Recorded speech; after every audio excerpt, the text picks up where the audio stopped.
Hello and welcome back to another FPL captaincy video. Last week we obviously went for Heung-min Son against Ipswich, and if we hadn't had those three terrible weeks from Haaland in a row, then this would have actually been our first blank. I have changed it a little bit, so we're now basically saying if the captaincy doesn't score a double pointer or a double digit pointer, then it is going to be a failure. So I've changed Isak around, but yeah, so Son ended up with 4 points against Ipswich, which obviously wasn't ideal.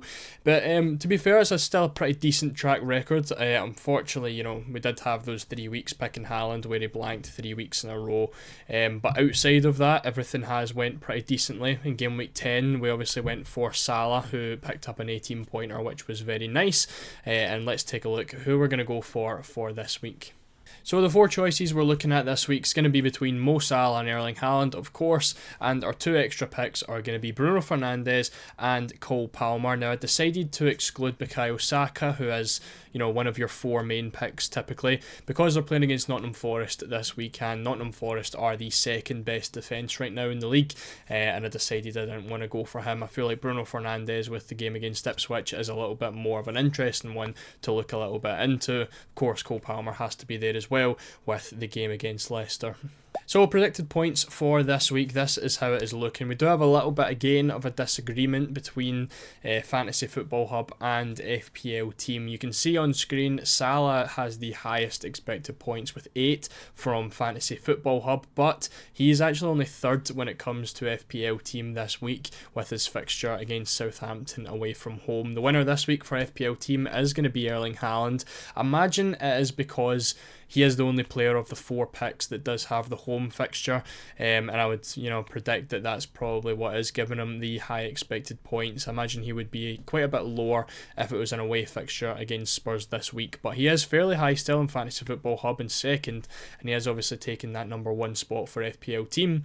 Now, Cole Palmer at 7.1 as well for FPL Team. He's actually predicted to do more or to do better than Mo Salah this week for FPL Team, but in Fantasy Football Hub, he's a fair bit lower, with more than 2 points lower than Salah this week, only 5.9. Bruno Fernandes is, not exactly your explosive kind of player, so in terms of predicted points, he's never really going to be that high. He has the lowest for both with only 5.6 and 5.4.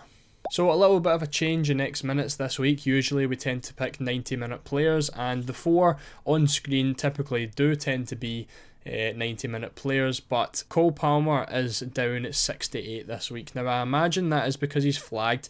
Apparently he picked up a slight injury, and he is only predicted to play 68 minutes this week. I haven't seen any more information on it. If you do see anything in the time this video comes out, make sure to drop it in the comments and let everyone know. But only 68 minutes this week, so that is definitely something to keep in mind if you are considering the Palmer captaincy. They are looking at an early sub for him.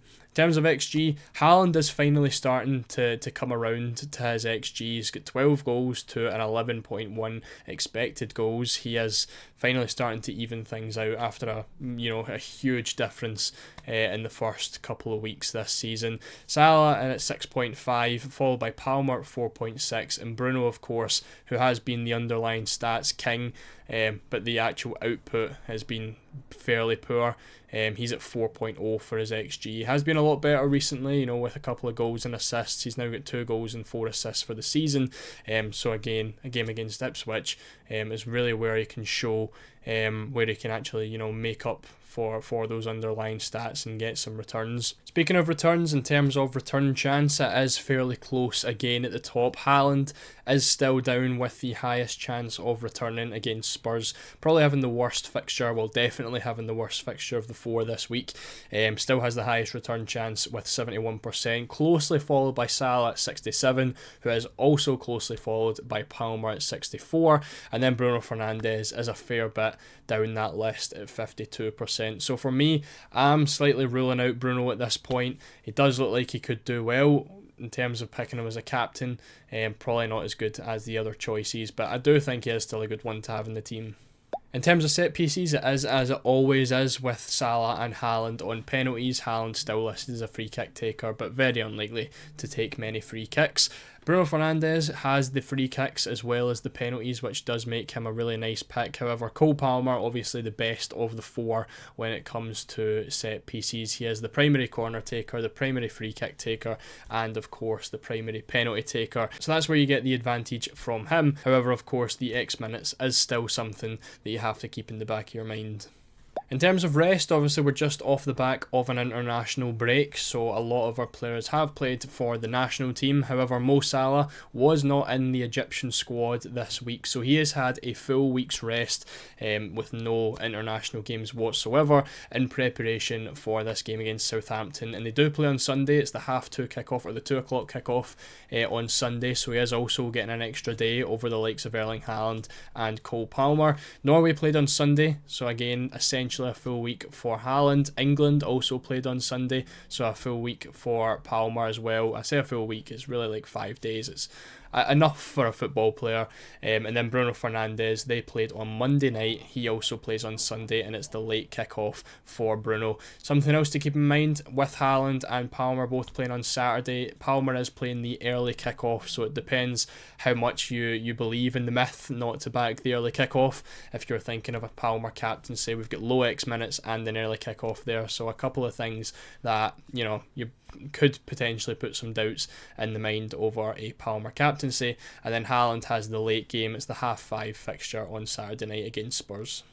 On to the main event, looking at the chances conceded and the opponent's defence. Now, we have the worst three defences here. We have a lot of explosive players up against some of the worst defences in the league. You can see Bruno Fernandes up against Ipswich. They are the worst defence, followed by Salah up against Southampton, who are the second worst defence, and then Cole Palmer up against Leicester. They are the third worst defence. So when you're comparing these three games, to an Erling Haaland against Spurs, Spurs are the 16th best defence, or the 16th worst defence, which makes them, I think, the 5th best defence in the league so far this season. So kind of puts some doubts over the Erling Haaland captaincy. And then when you look at the chances conceded for Spurs, it's not a huge amount down the middle compared to the other teams who've conceded 20, 30 more chances down the middle than Spurs have. So again, another week where you are pretty much ruling out Erling Haaland as a captaincy pick, and you're really down to the last three: Salah, Bruno, Palmer.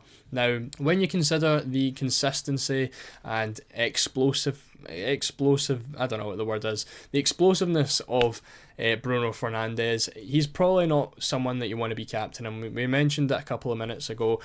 So you kind of want to rule him out. I think he is a good player to have in the team, but he hasn't really provided enough consistency to stick an armband on him, especially when Salah and Palmer are also up against really poor defences.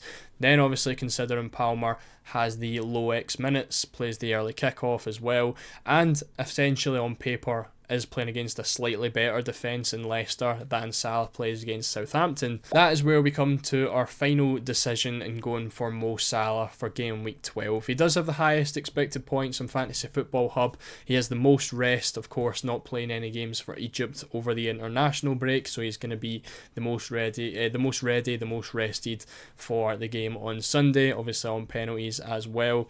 Up against the second worst defence in the league, obviously only beaten by Bruno, who isn't exactly as explosive as captaincy material as Mo Salah is. And then Salah's also scored 4 games in a row in his last 4 matches. He's picked up goals, he's picked up assists, and against Southampton you really expect him to do it well this week. Now, we're not going to have a differential captaincy this week because I think everyone should have at least one of Salah and Palmer. If you don't have Salah, Palmer's probably my second choice for captaincy this week, and you definitely should have at least one of them. Salah, for me, being the best pick. So I'm not going to go in for any differential captaincies because I think it'd be suicide going against any of those two. Let me know what you think in the comments. Make sure to leave a like if you enjoyed it and subscribe for more FPL content, and I'll see you all in the next one.